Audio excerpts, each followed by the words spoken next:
Assalamualaikum warahmatullahi wabarakatuh. Selamat datang di channel kami AFV Channel. Tidak lupa bagi yang baru bergabung silahkan klik tombol subscribe ya, semoga saudara semua selalu diberikan kesehatan. Terima kasih responnya dari saudara-saudara semua.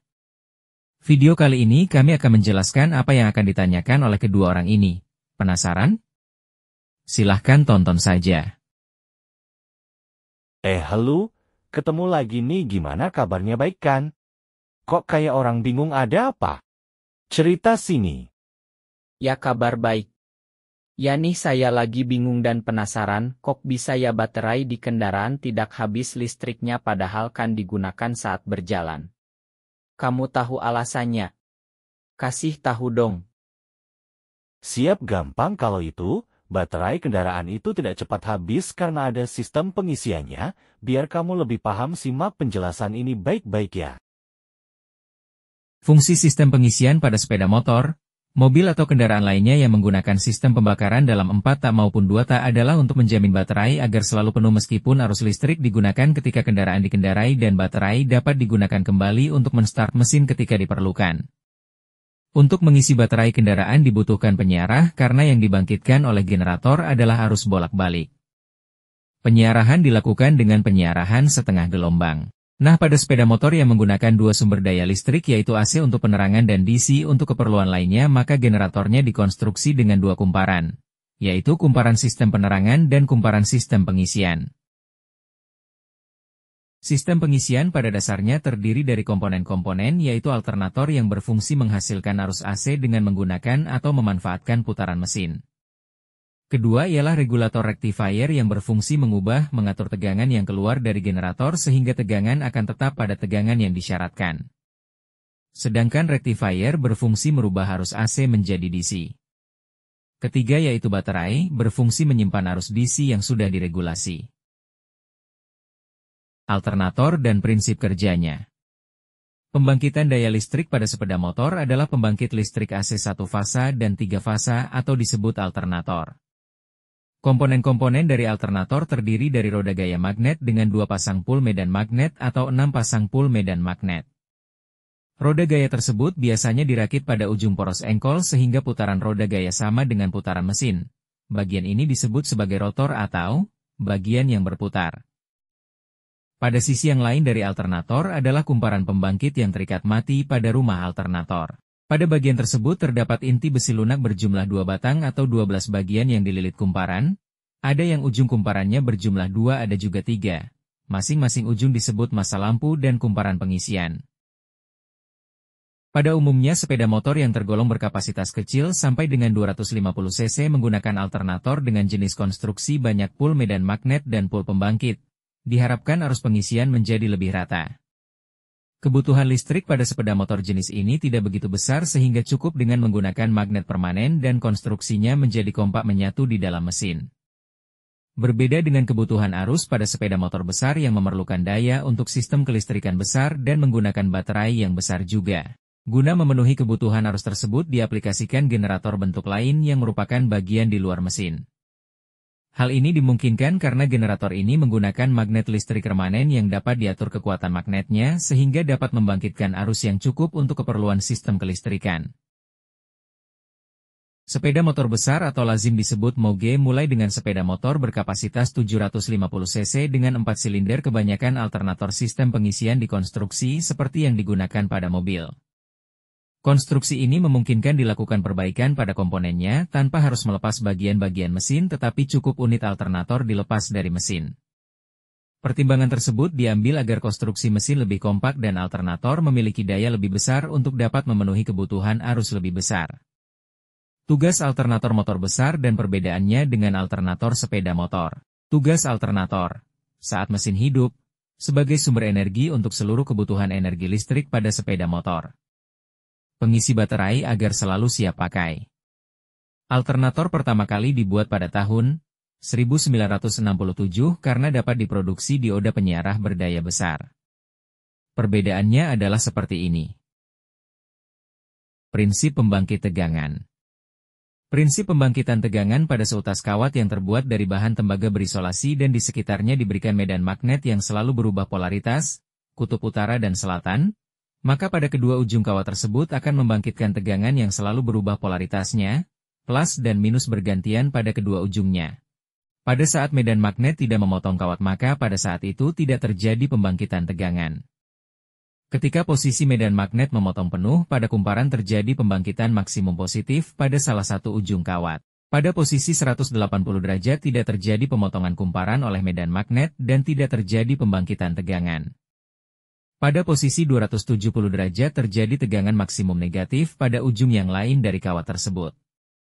Demikian terjadi berulang-ulang ketika magnet diputar terus-menerus, dan saat itu juga terjadi perubahan arah medan magnet pada kawat. Inilah yang disebut pembangkit arus bolak-balik, AC, satu fasa. Pembangkit dengan medan magnet listrik yang kuat dan menambah jumlah pul medan magnet menghasilkan tegangan lebih tinggi dan frekuensi gelombang lebih rapat. Pembangkitan listrik 3 phase dengan rangkaian bintang dan segitiga pembangkit listrik 3 phase adalah pembangkit yang menghasilkan 3 sumber dari sebuah pembangkit 3 kumparan stator U, V dan W dikonstruksikan membentuk sudut 120 derajat. Selama gerakan rotasi dari rotor menghasilkan tegangan AC 3 fasa. Kumparan dirangkai menjadi rangkaian segitiga atau rangkaian bintang dengan cara menghubungkan ujung-ujungnya. Pada umumnya 3 kumparan stator memiliki 6 ujung keluaran atau output. Melalui penggabungan ujung-ujung kumparan didapatkan 3 keluaran kumparan stator dari generator AC dapat dikenal melalui 3 warna kabel, biasanya berwarna putih atau kuning. Pada rangkaian bintang, rangkaian Y, selalu 2 kumparan dirangkaikan secara seri. Akhir dari 3 kumparan U2, V2 dan W2 dihubungkan satu dengan yang lain membentuk rangkaian bintang, ujung dari kumpara U1, V1, W1. Dikeluarkan untuk dihubungkan di luar dengan sebutan L1, L2 dan L3. Pada rangkaian bintang kebanyakan terminal N dibuat terbuka. Cara kerja sistem pengisian dengan menggunakan regulator rectifier. Pada saat tegangan baterai masih rendah maka arus yang keluar dari generator mengalir melalui diode dan disearahkan menuju baterai sehingga tegangan baterai naik melebihi 12 volt. Bila tegangan baterai sudah mencapai 14,5 volt maka diode Zener mulai membuka dan mengaktifkan transistor sehingga SCR membuka dan memotong gelombang pembangkitan ketika polaritas ground menjadi positif. Maka terjadilah penurunan tegangan baik yang keluar dari kumparan pengisian maupun kumparan penerangan. Bila tegangan pengisian sedikit turun kurang dari 14,5 volt maka SCR akan menutup lagi dan tidak dapat mengalirkan lagi, sehingga tegangan pengisian naik lagi. Dan begitulah kejadiannya berulang-ulang sehingga tegangan pengisian dan tegangan pada sistem penerangan menjadi konstan pada tegangan 14,5 volt. Regulator pengisian, 3 phase. Pada sepeda motor berkapasitas mesin besar mulai 200 cc biasanya dilengkapi dengan sistem pengisian 3 phase agar sistem pengisian terjamin pada setiap kondisi putaran mesin karena sepeda motor tersebut menggunakan baterai dengan kapasitas yang lebih besar juga. Cara kerja rangkaian ini adalah, pada saat medan magnet memotong kumparan di antara kumparan A dan B maka terjadilah pembangkitan pada ujung kumparan A maksimum positif sedangkan ujung kumparan B maksimum negatif. Maka terjadilah pengaliran arus melalui diode yang mengarahkan tegangan dari kumparan A menuju baterai. Dan arus terus mengalir kembali melalui B menuju SCR yang terhubung dengan kumparan B. Pada saat yang bersamaan ada juga tegangan yang dimonitor oleh regulator rectifier pada terminal C, di mana terminal C dihubungkan langsung ke baterai atau melalui kunci kontak. Bila tegangan terbaca masih rendah maka SCR membuka penuh dan arus mengalir maksimum kembali ke kumparan yang sedang membangkitkan A. Bila tegangan sudah tinggi, 14,5 volt, maka regulator rectifier akan mematikan SCR dengan cara tidak mengaktifkan SCR. Maka pada saat itu tidak terjadi pengembalian arus, pengisian dihentikan, karena arus tidak dapat mengalir menuju sumbernya, kumparan A. Bila tidak ada pengisian maka dalam waktu yang singkat regulator akan segera mengaktifkan SCR lagi dan begitu seterusnya serta hal tersebut terjadi sangat singkat sehingga tegangan yang dihasilkan stabil pada 14,5 volt. Tapi kalau yang sepeda motor kecil itu tetap pakai pengisian yang besar ya?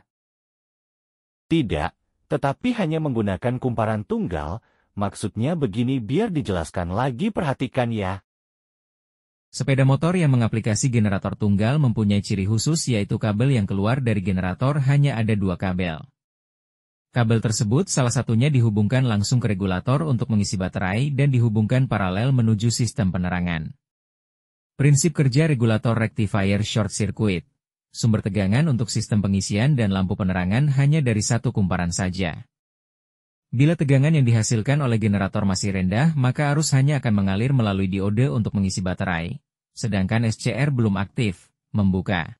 Bila tegangan setelah diode, baterai, sudah mencapai 14,5 volt maka diode Zener akan membuka dan SCR akan membuang arus yang dihasilkan generator menuju masa. Arus di short, akibatnya tegangan akan turun.